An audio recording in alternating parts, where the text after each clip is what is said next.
Selamat pagi, Shalom Bapak Ibu Saudara-saudara. Senang sekali boleh bersama dengan Bapak Ibu Saudara-saudara sekalian. Saya yakin sebagian besar yang ikut seminar sudah sedikit berkenalan dengan kami. Saya Pendeta Hengki Suciadi, asalnya dari Makassar, lahir di Makassar. Ya, istri saya dari Tulungagung, Jawa Timur. Ya. Kami sudah dikaruniai 2 putri, ya, 1 sudah berkeluarga dan kami sudah punya cucu 6 tahun 1, ya.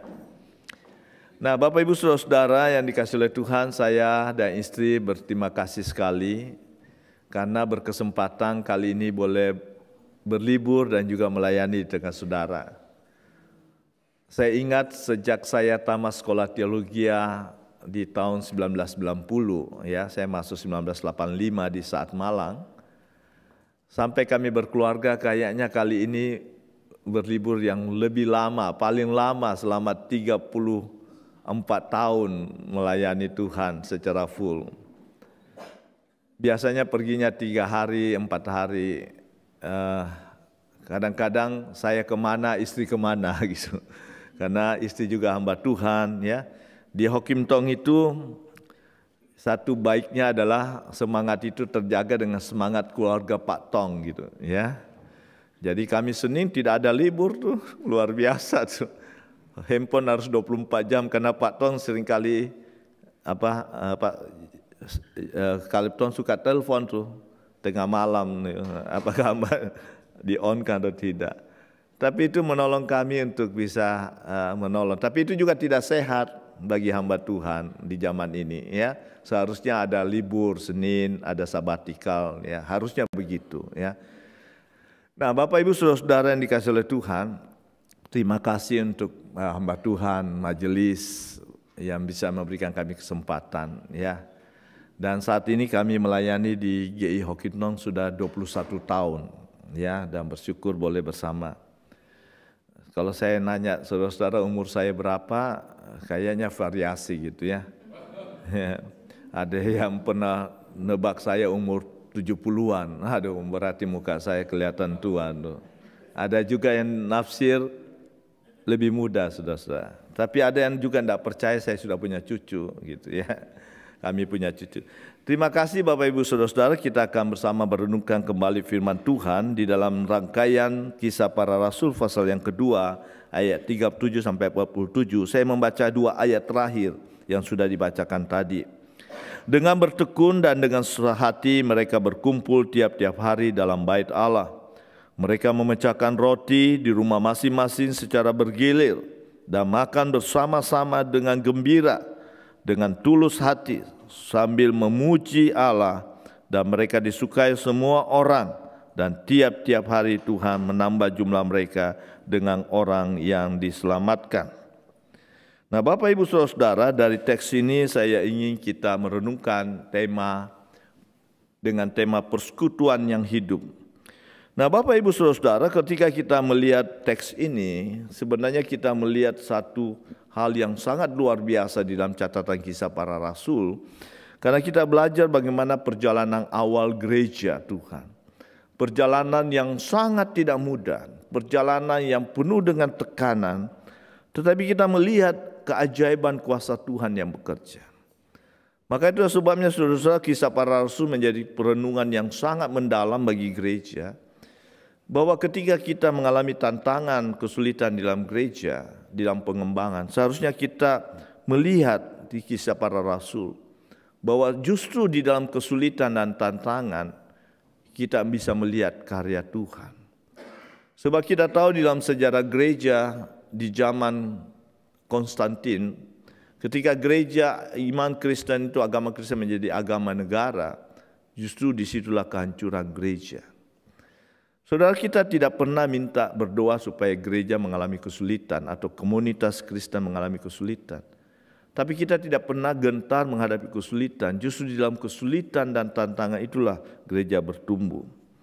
Nah, saudara-saudara yang dikasihi oleh Tuhan, dengan mengantar seperti itu kita masuk di dalam perenungan kita untuk melihat bagaimana power daripada persekutuan daripada anak-anak Tuhan di awal gereja mula-mula.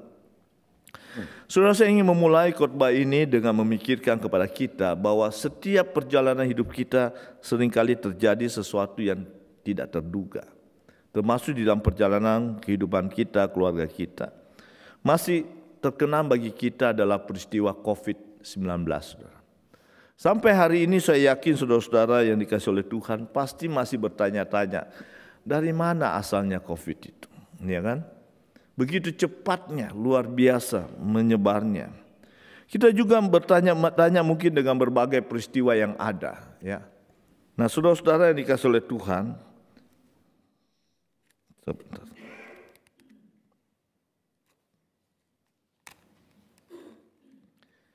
Kita juga mungkin bertanya berbagai peristiwa yang lain. Bagaimana bisa misalnya terjadi peperangan, kekejaman misalnya, saling membunuh. Tapi salah satu topik yang kita terus pikirkan adalah di dalam segala peristiwa-peristiwa itu, di dalam segala tekanan hidup, bisnis yang tidak mudah, masalah-masalah keluarga yang muncul, life cost yang tinggi, semakin mahal dan sebagainya. Kita membaca peristiwa-peristiwa yang ada di dalam belahan dunia, bahkan di sekitar Australia mungkin dan di sekitar kita. Nah, satu pertanyaan yang paling penting adalah apakah saya dan saudara itu punya daya tahan? Nah, kalau saudara lihat dan menyelidiki berbagai hal data, maka kita melihat sebenarnya begitu banyak manusia hari ini mengalami tekanan, depresi dan stres. Bukan hanya kepada orang-orang yang tua, orang-orang yang lanjut usia atau dewasa, tetapi juga anak-anak muda. Saudara, kita lihat ada satu peristiwa anak pendeta yang melompat dari gedung lantai 12 di Surabaya. Orang tuanya tidak menyadari bahwa anaknya yang ceria itu, anaknya yang pintar itu mengalami depresi yang begitu dalam sampai melompat dari suatu gedung lantai 12. Saudara-saudara yang dikasihi oleh Tuhan, pertanyaannya mengapa manusia begitu rapuh? Mengapa manusia begitu lemah? Mengapa manusia begitu mudah mengambil jalan pintas?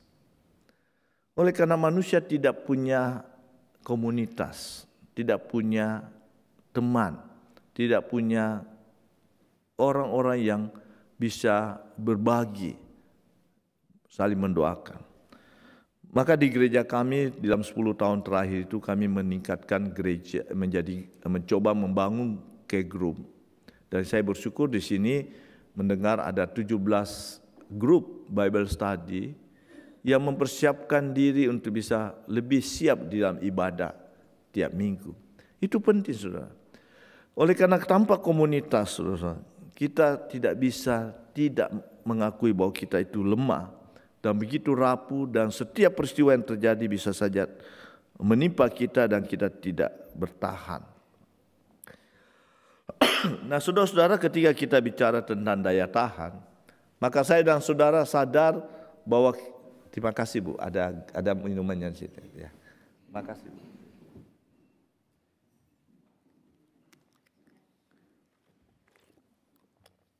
Kalau kita bicara tentang daya tahan, kita tahu bangunan perlu pondasi yang cukup. Ketika kita bicara seorang olahragawan perlu latihan yang cukup. Tentu sebagai semuanya itu saudara-saudara, untuk apa? Ada kata kunci dikatakan harus punya pondasi, punya suatu kekuatan yang dibutuhkan untuk menghadapi berbagai masa-masa yang sulit. Saudara, kalau saya tanya saudara-saudara dan kita memikirkan, kapankah manusia itu sangat mudah tergoda pada hal-hal yang salah, pada waktu yang senang atau waktu susah? Tentu punya masalah tersendiri. Tapi dikala kita mengalami kesulitan, tekanan, seringkali manusia lebih mudah untuk tergoda mencari jalan pintas. Sehingga setiap hari ini kita melihat di dalam kemajuan zaman, ketika manusia mengalami kesulitan dan biasanya di tempat yang di atas, seringkali tidak siap ketika dia mengalami suatu pergumulan yang membawa dia pada titik yang rendah. Pada titik yang rendah seperti itulah Manusia sangat mudah untuk tergoda mengambil jalan yang tidak berkenan kepada Tuhan. Nah, mari kita melihat kemudian bagaimana dengan jemaat di Kisah Para Rasul ini. Saudara, dikatakan di dalam Kisah Para Rasul di dalam bacaan kita ayat 37 di awal dan sampai kepada ayat yang ke-41, kita melihat luar biasa pekerjaan Tuhan di tengah-tengah murid-murid. Kalau kita melihat saudara-saudara, sebenarnya murid-murid itu punya latar belakang yang sangat lemah. Karena kita tahu itu ketika Tuhan Yesus akan disalib dan Tuhan Yesus disalibkan. Mereka melarikan diri, bahkan seperti Petrus menyangkal Tuhan Yesus sampai 3 kali. Tapi Alkitab mengatakan begitu luar biasanya dia berani berkhotbah, ada 3.000 orang dibaptis. Nah, saudara-saudara yang dikasihi oleh Tuhan, pertanyaannya adalah bagaimana kunci perubahan itu? Dan kunci perubahan itu oleh karena mereka bukan saja menerima roh Allah, Roh Kudus yang dicurahkan di tengah-tengah mereka, tapi ada pemahaman yang berubah di dalam hidup mereka. Bahwa mereka tidak perlu melihat Tuhan Yesus secara fisik, tapi mereka mempercayai Tuhan yang menyertai mereka. Saudara-saudara, di dalam dunia hari ini seringkali menggoncangkan kita, oleh karena kita membutuhkan sebuah realita, sebuah kenyataan. Ketika kita percaya kepada kuasa Tuhan, kita ingin melihat kuasa itu sekarang ini. Tetapi sesungguhnya kuasa Tuhan itu tidak ditentukan apa yang kita ingin lihat. Karena kuasa Tuhan itu bekerja di dalam satu proses, bukan untuk kepentingan kita, tapi untuk kemuliaan Dia. Maka itu sebabnya ketika kita bicara tentang kehidupan jemaat mula-mula di dalam Kisah Para Rasul pasal 2 yang kita baca, penderitaan yang mereka alami, tetap mereka alami. Tekanan yang mereka alami dari pemerintah Romawi, dari orang-orang Yahudi, tetap ada. Tapi yang menarik, mereka tetap mempercayai Tuhan. Mereka tidak goyah di dalam iman mereka. Karena Tuhan bekerja di dalam bidang yang lain, bahwa Tuhan punya rencana yang besar bagi gereja Tuhan. Maka disitulah kita menemukan sebenarnya apa yang dikatakan oleh Simon Chen, ya. Dia berkata, hidup orang Kristen terfokus pada penyesuaian diri dengan sekitar, namun kurang hidup mendisiplin diri dan berpikir kritis untuk tidak berkompromi. Saudara, kita menemukan bahwa betapa pentingnya saya dan saudara itu mengevaluasi hidup kita. Bahwa kedisiplinan kepada hal-hal yang benar itu menolong saya dan saudara untuk tidak berkompromi di dalam masa-masa yang tidak mudah. Sehingga kita melihat apa yang dikatakan di dalam 1 Korintus pasal 15 ayat 10. Tetapi karena kasih karunia Allah, aku ada sebagaimana aku ada sekarang, dan kasih karunia yang dianugerahkannya kepadaku tidak sia-sia. Sebaliknya aku telah bekerja lebih keras daripada mereka semua, tapi bukannya aku, melainkan kasih karunia Allah yang menyertai aku. Ini adalah perkataan Paulus yang di dalam tekanan pelayanannya, di dalam kesulitannya, dia terfokus kepada kasih karunia. Disiplin rohani dia kepada kasih karunia. Maka itu sebabnya kita menemukan dikatakan bahwa ketika kita membangun komunitas kita menjadi komunitas yang hidup, kita harus membangunnya di dalam anugerah, bukan di dalam persamaan-persamaan fisik, persamaan-persamaan culture, persamaan-persamaan sosial, tetapi di dalam anugerah. Karena di dalam anugerah lah kita melihat bahwa saya dan saudara menjadi orang-orang percaya adalah karya Tuhan yang ajaib sekali. Karena ketika kita merenungkan anugerah Tuhan, saya dan saudara akan menemukan satu inti daripada pengertian anugerah, bahwa sebenarnya kita tidak layak menerima anugerah itu, tapi Tuhan menganugerahkan itu. Saudara-saudara, ini penting sekali sehingga saya dan saudara tidak mudah goyah di dalam komunitas ketika kita menghadapi perbedaan. Dan memang kita berbeda. Saya dan saudara dipanggil Tuhan bukan karena kesamaan ras kita, kesamaan latar belakang kita, tapi kita dipanggil berbeda-beda di dalam satu tubuh gereja Tuhan. Dan yang menyatukan kita adalah Kristus yang telah memberikan anugerah itu. Maka ketika kita menemukan pengajaran di dalam Rasul Paulus, kunci dari semuanya adalah anugerah. Dan anugerah itu di dalam Kristus. Sehingga saudara-saudara, ketika kita bicara tentang perjalanan hidup kita sebagai orang percaya, maka kita merenungkan kembali persekutuan kita. Oleh karena itu kita berbicara tentang persekutuan kita itu satu persekutuan yang rutin, atau melihat bagaimana persekutuan kita menjadi persekutuan yang di dalam disiplin rohani. Artinya bahwa ketika kita bersekutu, membangun komunitas, kita tidak hanya berkumpul, tapi kita berbagi. Kita membagi pergumulan-pergumulan, membagi pengalaman rohani bersama dengan Tuhan. Dan kita menemukan kekayaan kasih karunia itu yang luar biasa. Karena setiap kita diberi kesempatan berbagai pengalaman bersama dengan Tuhan yang berbeda-beda. Saudara, apakah yang merusak persekutuan anak-anak Tuhan? Ketika melihat perbedaan itu menjadi tantangan untuk bersama-sama membangun persekutuan yang indah. Yang sesungguhnya perbedaan itu adalah perbedaan yang memperkaya sebenarnya. Maka saya selalu mengatakan kepada banyak orang, ketika kita berbagi pengalaman, kita ingat kita tidak boleh memaksakan pengalaman rohani kita itu untuk dialami oleh orang lain yang sama.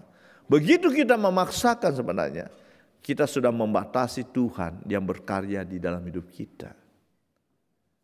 Saudara punya pengalaman rohani, saya punya pengalaman rohani. Kalau saudara tanya bagaimana saya memahami panggilan Tuhan menjadi hamba Tuhan, sesuatu yang tidak spektakuler. Tapi ada juga orang mengalami pengalaman menjadi percaya karena lonceng, bunyi lonceng gereja saja. Dia menjadi percaya. Pak Joni menjadi hamba Tuhan, saya yakin punya pengalaman rohani yang tidak selalu sama dengan yang lain. Istri saya dan sebagainya. Dan itulah kekayaan Tuhan. Oleh karena itu anugerah Tuhan membantu saya dan saudara. Ketika kita merenungkan anugerah Tuhan, kita didorong untuk mempersembahkan kualitas hidup kita dan persekutuan kita sebagai orang-orang percaya.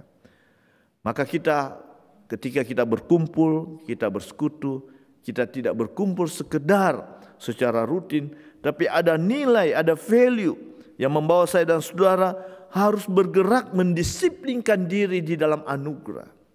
Bahwa apakah hidup saya ini menghargai anugerah Tuhan dan digerakkan oleh anugerah demi anugerah Tuhan.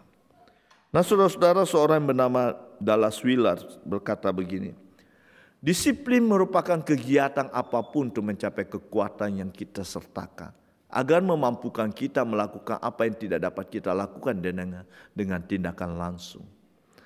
Saudara, ada banyak hal di dalam perjalanan hidup kita, gereja, komunitas. Di dalam banyak doa-doa kita, seringkali Tuhan belum buka jalan sekarang ini. Tapi apakah kita berhenti karena kita tidak melihat sekarang? Tidak. Saudara, saya seringkali mengajar rekan-rekan saya berpikir begini, di dalam pelayanan, di dalam pengembangan gereja, dengan merenungkan tentang perintah Tuhan. Perintah Tuhan paling tidak kepada Abraham misalnya, pergilah ke negeri yang akan kujanjikan. Cuma itu perkataan Tuhan. Tapi Tuhan tidak memberikan maps, Tuhan tidak memberikan gambaran apa yang akan terjadi di depan. Kalau saya dan saudara manusia hari ini di dalam zaman modern mendapat perintah itu, saya yakin tidak setia seperti Abraham. Karena akan berpikir mapsnya di mana. Lalu tingkat kesulitannya di mana. Maka Abraham tidak akan pergi. Yang kedua contoh adalah ketika Tuhan Yesus memanggil murid-murid. Pergilah, jadilah saksiku. Di Yerusalem, Samaria, Yudea sampai ke ujung bumi. Saudara, tidak ada map, saudara. Tidak ada gambaran sama sekali. Maka ketika kita bicara tentang komunitas, persekutuan yang indah, gereja Tuhan. Kita berjalan di dalam iman. Bukan berbicara tentang apa yang pasti terjadi. Maka apa yang dikatakan Dallas Willard adalah disiplin. Disiplin rohani menolong kita di dalam anugerah. Bahwa kalau Tuhan memimpin, siapa yang bisa menutup pintu? Kalau Tuhan membuka pintu, siapa yang bisa menutupnya? Kalau Tuhan menutup, siapa yang bisa membukanya?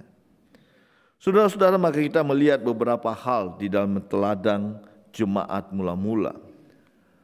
Mari kita melihat apa yang menjadi teladan jemaat mula-mula di dalam membangun persekutuan mereka yang indah. Yang pertama adalah mereka hidup di dalam persekutuan dalam firman Tuhan. Nah saudara, ketika kita bicara tentang persekutuan, nah kita melihat di dalam ayat 42, mereka bertekun dalam pengajaran rasul-rasul dalam persekutuan dan mereka selalu berkumpul untuk memecahkan roti dan berdoa. Saudara, sangat sederhana untuk kita mengerti di sini bahwa mereka connect dengan firman Tuhan.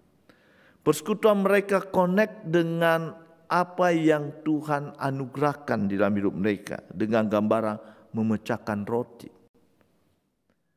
Merimain mereka bahwa mereka itu hidup karena anugerah Tuhan. Dan hidup dalam anugerah Tuhan itu dikaitkan dengan perenungan mereka dengan firman Tuhan. Saudara-saudara dan saya bisa saja berubah. Bisa saja beralih cara berpikir kita yang baik kepada yang tidak baik. Dan iblis akan selalu mengalihkan perhatian kita. Kalau saudara menganalisa, ada dua cara iblis selalu menghancurkan hidup manusia. Satu adalah mengalihkan cara berpikir kita. Dari apa yang Tuhan ingin kita pikirkan dengan apa yang kita sendiri pikirkan. Waktu Hawa digoda oleh iblis dalam bentuk ular, makanlah buah yang di tengah taman itu. Padahal Tuhan mengatakan engkau akan mati, tidak boleh makan itu.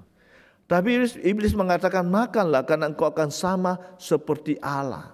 Engkau tahu yang baik, yang benar dan yang salah. Artinya strategi iblis selalu adalah mengalihkan kita berpikir yang tidak diinginkan Tuhan. Jadi saudara-saudara, ketika manusia sudah jatuh dalam dosa, begitu hidup kita tidak berkonek dengan firman Tuhan, dengan kebenaran, maka yang terjadi adalah kita melawan Tuhan. Kita berjalan di jalan yang salah pasti. Meskipun secara manusia nampak itu baik. Itulah sebabnya ketika kita ditanya, apakah orang percaya masuk surga itu bisa dengan perbuatan baik? Tentu tidak. Karena ketika orang dibenarkan, dia harus connect dengan Tuhan, dengan firman Tuhan yang benar. Barulah dia dibenarkan. Sehingga kita tidak tergoyah begitu banyak orang-orang yang baik lalu menggoncangkan iman kita. Saudara-saudara, pengertian ini penting sekali bahwa kita harus selalu terkonek dengan firman Tuhan untuk menolong saya dan saudara bertahan, menolong saya dan saudara membangun komunitas di tengah perbedaan. Karena ketika perbedaan tidak bisa dikaitkan, dikelola dengan firman Tuhan yang menyatukan kita, sangat rentan perbedaan itu menjadi konflik. Maka saya selalu berkata kepada banyak pasangan yang datang bimbingan pranikah dengan kami. Saya selalu mengatakan ketika ada perbedaan, ada ketegangan, bersama-sama memikirkan apa yang Tuhan pikirkan. Karena apa yang Tuhan pikirkan itu pasti benar dan baik, yang itu akan mengikat. Mengikat kita untuk membawa kepada satu langkah lebih dalam kepada nilai-nilai hidup yang membangun. Saudara, kenapa seperti itu? Karena seringkali pengetahuan kita itu tidak cukup untuk membuat kita tetap connect dengan firman Tuhan. Tapi bergaul dengan firman Tuhan akan menolong kita. Maka dikatakan mereka bertekun dalam pengajaran rasul-rasul yang menggambarkan mereka mencoba masuk dan menghidupi firman Tuhan itu. Sehari ini kita ketika bicara tentang pengetahuan, saya dan saudara tidak ragu bahwa kita punya sumber yang begitu kaya. Saudara bisa masuk di dalam Google, masuk di dalam AI, ChatGPT, tanya apa saja saudara-saudara. Tanya yang kecil-kecil. Itu diberikan dalam hitungan menit, dalam hitungan detik. Tapi pengetahuan tidak cukup, saudara, kalau kita tidak menggauli firman Tuhan. Dan persekutuan yang indah dikatakan oleh jemaat di dalam teladan jemaat mula-mula adalah mereka merenungkan bersama firman Tuhan. Cara yang kedua yang dipakai iblis adalah yaitu mengalihkan, bukan hanya mengalihkan cara berpikir, tapi membawa kita untuk manusia itu memahami hidup ini tidak menjadi sesuatu yang holistik, tetapi bagian-bagian kecil. Mengapa Hawa jatuh? Karena mereka tidak, Adam dan Hawa jatuh karena mereka tidak melihat rencana Tuhan yang besar, yang utuh. Mereka hanya melihat bagian kecil, kepentingan yang sesaat itu. Dan mereka berpikir dengan makan ini mereka akan sama seperti Allah. Saudara-saudara yang dikasih Tuhan, jemaat mula-mula mengalami tekanan yang luar biasa, penderitaan yang luar biasa. Tetapi mereka dipersatukan dalam iman karena mereka tahu ada rencana Tuhan yang indah. Saudara-saudara, ketika kita menjadi anak Tuhan, ada orang mengatakan, kenapa ya saya menjadi orang Kristen, kok kesulitan dah habis-habisnya? Ya. Jadi saya bilang sama dia, saya tanya, jadi menyesal jadi orang Kristen? Kalau kita mengatakan kita menyesal jadi orang Kristen kesulitan, berarti kita melihat hidup ini bagian-bagian kecil. Tapi lupa bahwa memang hidup kita di dalam dunia ini sementara. Tapi di akhir itu tidak ada satu pun di dalam dunia ini bisa memberikan apa yang dianugerahkan Tuhan, yaitu keselamatan. Mama saya hidup 68 tahun sebelum dia dipanggil Tuhan, 2002. Dari kecil dia tidak pernah sekolah. Papa mamanya itu sudah meninggal. Dia dititip di famili menjadi anak tiri yang tersiksa. Kalau 68 tahun saya boleh gambarkan persentase hidupnya, 80% penuh dengan penderitaan. Selain waktu masa kecil, dia tidak bisa membaca, tidak bisa menulis. Mendampingi papa saya di tahun 66 bangkrut dengan tanpa bisa membaca, menulis. Dan ketika kira-kira 10 tahun terakhir dia menginap penyakit diabetes yang semakin parah. Matanya hampir buta, dia tidak bisa makan, dia sempat jatuh. Saya kadang-kadang sedih sekali melihat. Tapi menjelang dia dipanggil Tuhan, saya bilang, Mama menyesal hidup enggak? Mama rasa hidup ini tidak berarti enggak? Yang mengagetkan saya adalah dia berkata tidak. Di dunia ini hidup sementara, tidak apa-apa menderita. Tapi di surga, saya bahagia di sana. Saudara, apa yang menolong mama saya yang terbatas itu adalah firman Tuhan. Pengertian tentang rencana Tuhan. Saudara, bukan saya sebagai hamba Tuhan, bukanlah hamba Tuhan yang selalu kuat, saudara. Kadang-kadang juga lemah. Kadang-kadang juga bergumul. Kadang-kadang juga tidak mudah melewati. Tapi ketika saya mau bangkit kembali, dibangkitkan oleh pada pengertian rencana Tuhan. Bahwa Tuhan memanggil saya tidak pernah sia-sia. Saya dan saudara dijadikan anak-anak Tuhan pasti punya rencana Tuhan. Maka itu sebabnya kita harus selalu teguh dan sepenuh hati untuk berjalan bersama dengan Tuhan dengan kekuatan dari firman Tuhan. Karena kita tahu saudara-saudara, persekutuan orang percaya yang hidup bukan hanya soal kebersamaan fisik, tapi persekutuan yang dipersatukan dalam iman. Komunitas yang kuat dari jemaat mula-mula karena mereka didasarkan kepada iman mereka. Iman yang tidak tergoyahkan oleh karena firman Tuhan yang tidak berubah. Firman Tuhan yang kekal, firman Tuhan yang selalu menjadi jawaban mereka. Saudara-saudara, kalau kita mengandalkan hidup kita apapun di dalam dunia ini, kita sadar selalu penuh dengan perubahan. Tetapi firman Tuhan menolong jemaat mula-mula untuk bertahan. Jemaat mula-mula untuk tetap pada visi misi mereka, pada panggilan mereka, bahwa mereka harus bersatu bersama-sama karena dipercayakan anugerah itu dan mereka dipakai Tuhan. Poin kita yang terakhir ada yang kedua adalah teladan jemaat mula-mula di dalam teks kita adalah bagaimana persekutuan mereka dengan menghadirkan Tuhan. Nah, saudara-saudara yang dikatakan mereka bukan sekedar berkumpul, mereka bukan sekedar untuk berkumpul untuk berbagi-bagi, tapi dikatakan mereka berlomba-lomba untuk menguatkan satu sama lain.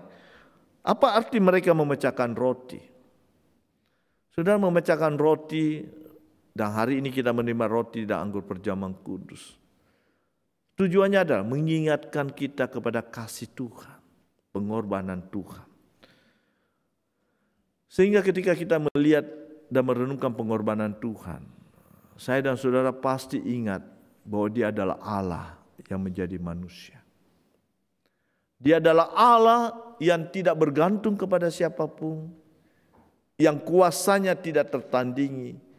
Tapi Alkitab mengatakan dengan sedemikian rupa Dia mengosongkan dirinya untuk satu masa waktu untuk menjadi manusia. Bahkan dianggap berdosa.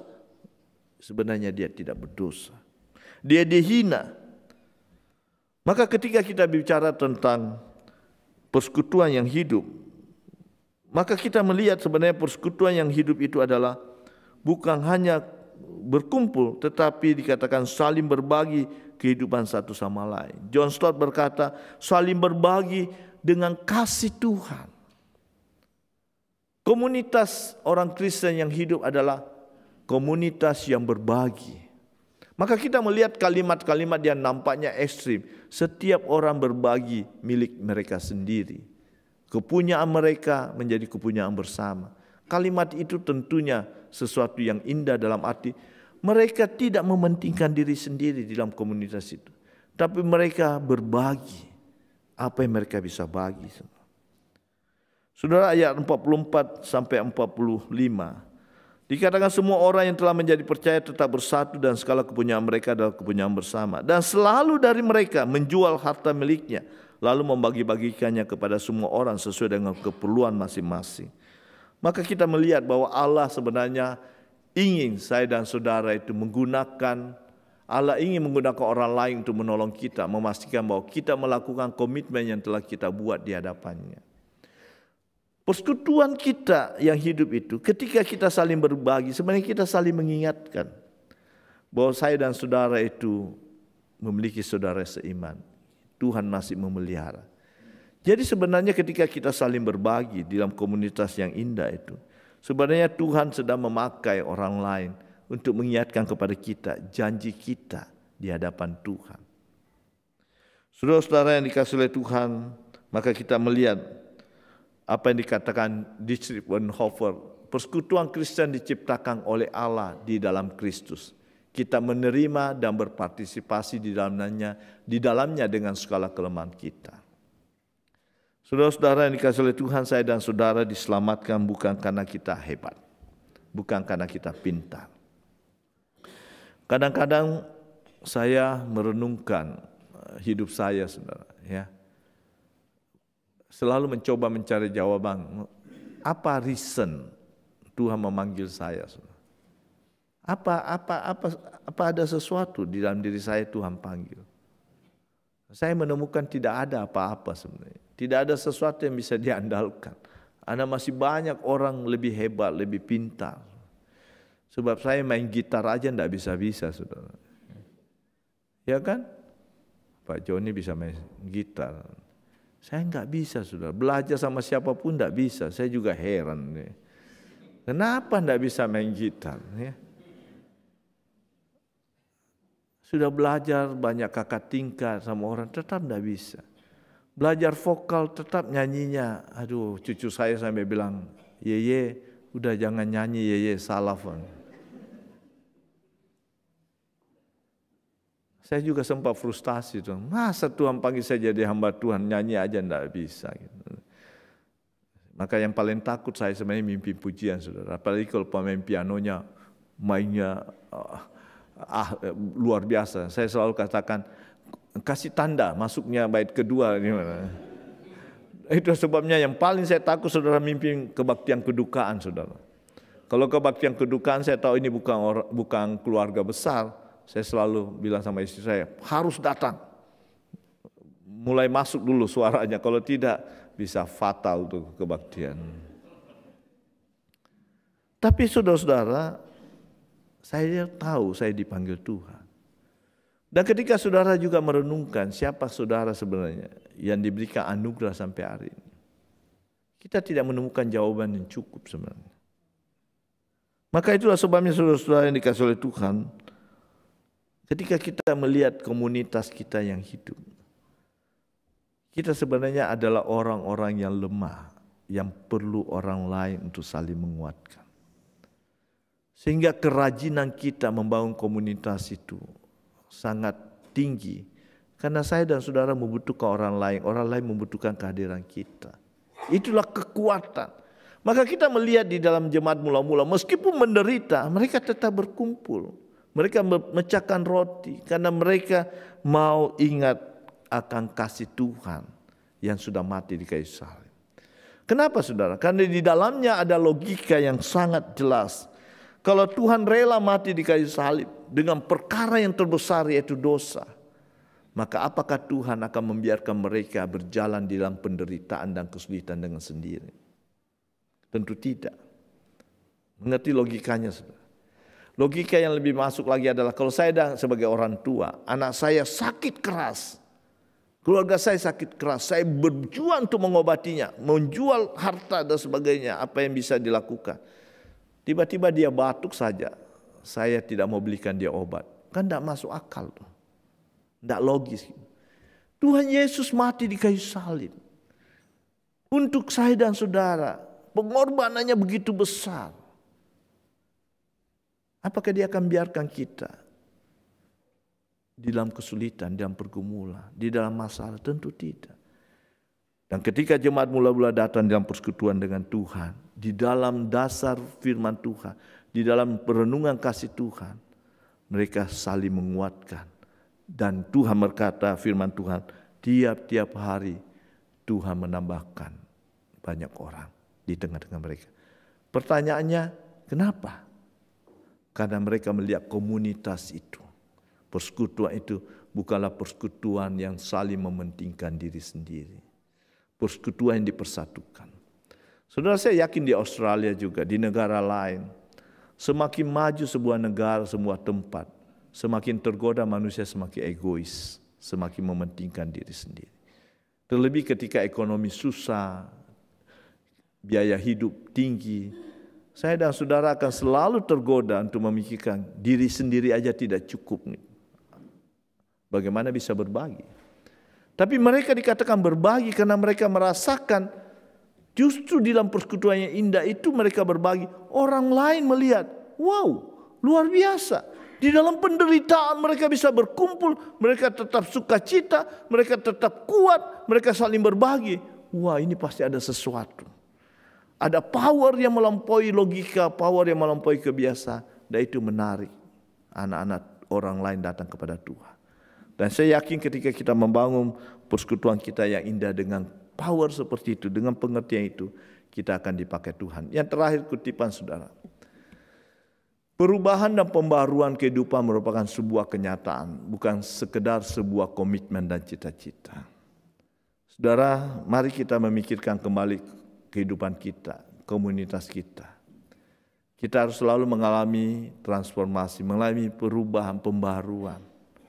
Pembaruan di dalam firman Tuhan, pembaruan di dalam perenungan akan kasih Tuhan yang sudah mati di kayu salib. Sehingga saya dan saudara tidak menjadi gereja, tidak menjadi orang-orang Kristen yang hanya berbicara, tapi menghidupi dengan kenyataan. Sehingga saya dan saudara dipakai Tuhan di zaman ini. Dan gereja Tuhan di tempat ini akan dipercayakan lebih banyak orang. Amin. Mari kita berdoa. Tuhan, terima kasih untuk firman-Mu. Biarlah firman yang hidup menolong kami untuk selalu belajar dari jemaat mula-mula. Di tengah-tengah kesulitan, pergumulan, mereka memiliki persekutuan yang indah, yang hidup. Karena mereka membangun persekutuan mereka di dalam firman Tuhan. Mereka membangun persekutuan mereka yang indah dan hidup itu di dalam kasih Tuhan. Lewat perenungan, memecahkan roti, memikirkan kembali kasih Tuhan yang berlimpah, yang sudah menyelamatkan. Berkati kami Tuhan, berkati jemaat-Mu di tempat ini. Di dalam nama Tuhan Yesus kami berdoa. Amin.